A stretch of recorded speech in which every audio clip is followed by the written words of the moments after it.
ladies, gentlemen, sentient beings, gather round, okay? Because Mama cooked up some spicy jambalaya for you guys today. Oh my gosh. I could have never predicted that this phone call was gonna go the way it was gonna go. We got some big things to go over, guys, here. And yes, this will be hosted by Potato Faith today. Real Faith couldn't get the GoPro working the way I wanted. There's so many settings on that thing, it's a little overwhelming. I'm gonna be honest, I didn't feel like dealing with it today. I know everyone wants to see my beautiful face. Alright guys, it's time to get serious here. So we got a lot to go over. A lot. First thing I wanted to do specifically was recap what we went over in my first video. Oh, hang on, getting a incoming phone call from my mom. Hello? Lisa's around and then your dad. What's she saying? What's she saying? Oh What's she saying? Oh, I'm gonna die. I'm gonna die. You know, he thinks every time you call him, you're calling because you're dying of COVID. Okay, I gotta deal with I'm that gonna shit. die. Ma, I'm not gonna die, but can I call you back? Because I am working on my next video. If you want to say hi, actually. What does that Okay. Back to whatever the hell we were doing. Yes, okay, so I wanted to go over what, just a quick recap of the first video, because I think that will help give some context. So in the first video, I said anecdotal about 500 times, because we went over a lot of anecdotal accounts. I didn't get to all the ones I wanted to get to, but I did link those in the first video if that's something you wanted to go back and look at. But a lot of them were concerning because it was just pretty clear that it was happening. Not only DoorDash had already been sued for skimming tips, you know, not giving 100% of the tip to the driver, and so that kind of stopped them in their tracks. But a lot of people don't know, or you know, don't think about the restaurant side of it, right? So anyways, yeah, we just went over a lot of those accounts, and they were helpful because they did point us right. We can't, you know, you can't just trust a bunch of Reddit posts and call it a day And be like, yep, that's case closed. but they did help us, you know, build a better roadmap, and one of those directions was EZCater. And if you don't know, let's go over to EZCater.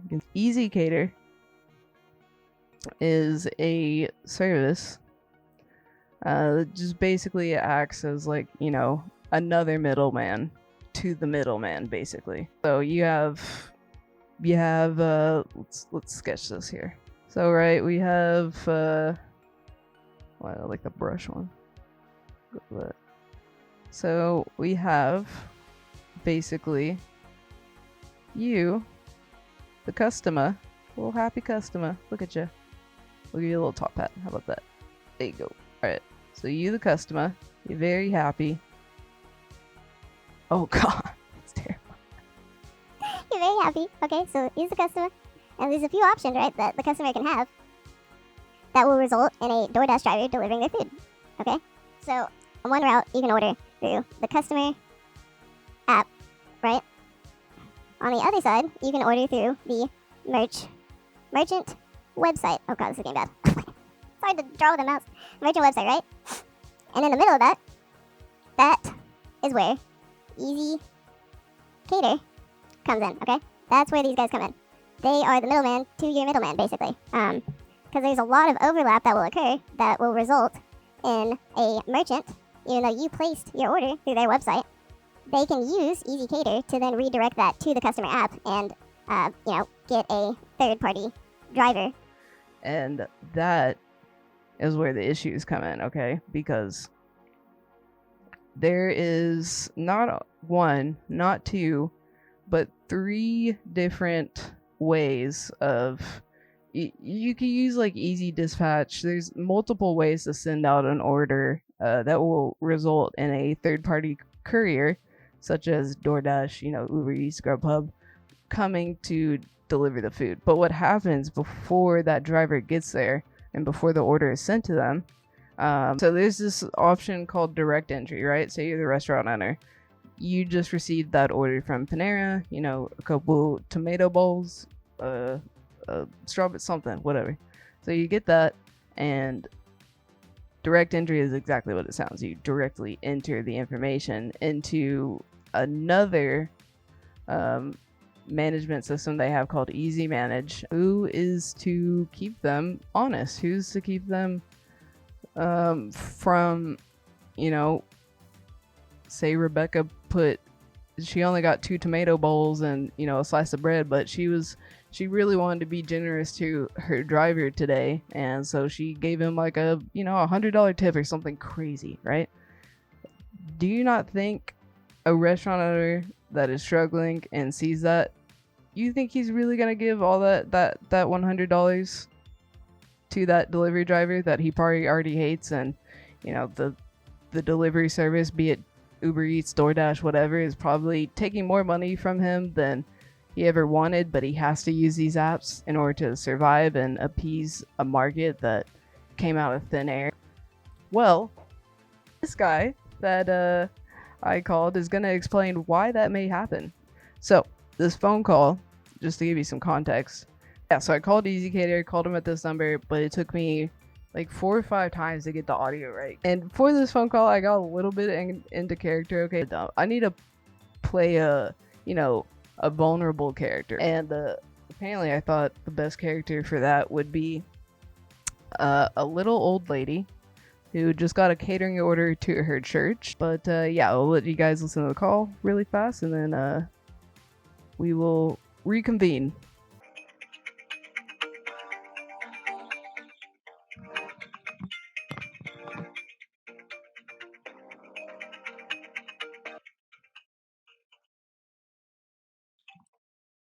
Thank you for calling EZCater. This is Keita on a recorded and monitored line. How can I help you? Hi, can you hear me? Yeah, can you hear me? Oh, yes. Thank you. I've answered your call. I know. I've made I can't even tell you how many calls. I just had to. I'm sorry. I'm not. I just had a real quick question because they can't really answer it at the Panera. So I just recently received an order for my church here, but the driver seemed to be a bit upset because he could see, I guess, on the receipt what the tip was and thought we took some of his tip back because he didn't get the same amount of tip that was on the receipt. And when I called Panera to, kind of clarify, I really just want to know, like, I guess for next time, when I'm putting the tip on the website, that's going all to the restaurant, and then I should tip the driver in cash? Because I felt so bad. He was really upset, and I was just a little confused, I guess. No worries. I can definitely clear that up for you.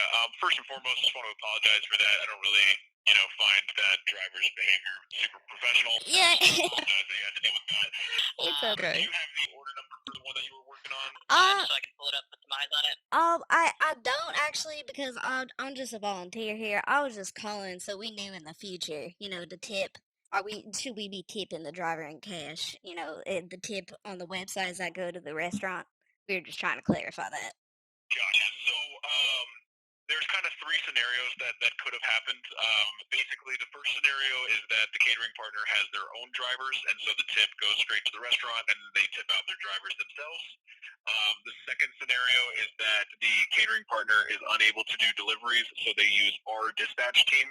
And when I say our, I mean like EZCater's dispatch team. In the same way that we partner with a bunch of different catering partner services, we partner with a bunch of delivery partners. And so if they order a driver on the website through our dispatch, then if you add a tip, that tip will go straight to the dispatch driver. So the way that it's built up with those 2 situations and the way that the website is built, in both of those situations, whether they're using their own driver or whether they're using a dispatch driver, that tip should go to either the restaurant to pay their driver or to the delivery partner to pay the driver. So at the end of the day, it shouldn't really matter. It should go to whoever it's supposed to go. Okay. This guy was all upset. Yeah, he was quite upset. Yeah, so since he was upset and he doesn't feel like he got his tip, what I'm guessing is what probably happened is that, like, very rare third situation where the catering partner does not use our dispatch drivers, but they do order DoorDash drivers to complete deliveries for them. Oh, he did have a red bag. Yeah, is that the DoorDash? I'm sorry to cut you off, sir. Is that DoorDash with the red one? Yeah, red, white D. Yep. That's what it was. Yeah, so if they order a DoorDash driver outside of our system, then then there is a possibility that they took the order and, they might not have even seen the tip yet because we're not going to pay them for your order today until next Tuesday. What they did is if they took the order and then they got their own driver and just ordered the delivery driver on DoorDash and then he showed up and got a receipt and the tip on his app didn't match the tip on the receipt that they gave him, then I totally understand why he's frustrated, but that has nothing to do with you. That's the mistake. Okay. That they really shouldn't even be giving those receipts. No, yeah, I think this is definitely a situation that sounds like the catering partner just ordered a driver and maybe let him in on some information that they didn't plan on letting him in on, or maybe forgot to transmit the tip across. I'll be honest, I've never worked on the other side of things, so I don't know how ordering a DoorDash driver for order. But no, you guys are good. I apologize if that driver. Oh no, don't worry about it. Nothing you could have done differently. Well, thank you very much, sir. That was All right. Yeah, it is not guaranteed to the driver whatsoever. You just need to be aware that, you're probably seeing a lot of low-paying offers from specific places because they might be just taking your tips. And so many restaurants are with EZCater now. You could just go to their website and type in your local information and they'll show you. Like, look at this. Like, this is all the ones in my area, at least. Poke, literally almost every restaurant around here that is in my area is on here. Before we get into the legality of everything, I feel like one of the arguments is, Well, if they're tipping through the website, then,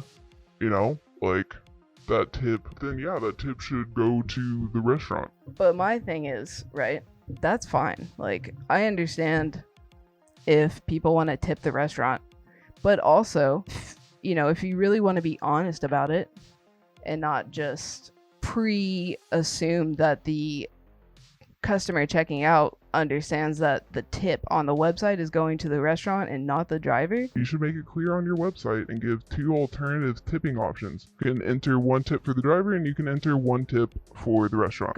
I don't know, maybe that's just me that assumes that, but I feel like that's not a good argument against it because they should just be making it clear regardless. Go here and read about the Consolidated Appropriations Act because I just typed in tipping laws because I wanted to understand how it works. And you notice here they have so many regulations and expectations and qualifications. Tip pooling, dual jobs, service charges, retention of tips, requirements to meet, to be qualified as a tipped employee. But from what I was reading and what I gathered by the end of it was that you can't do anything, like nothing. The biggest thing that should stand out is that all of this says employees.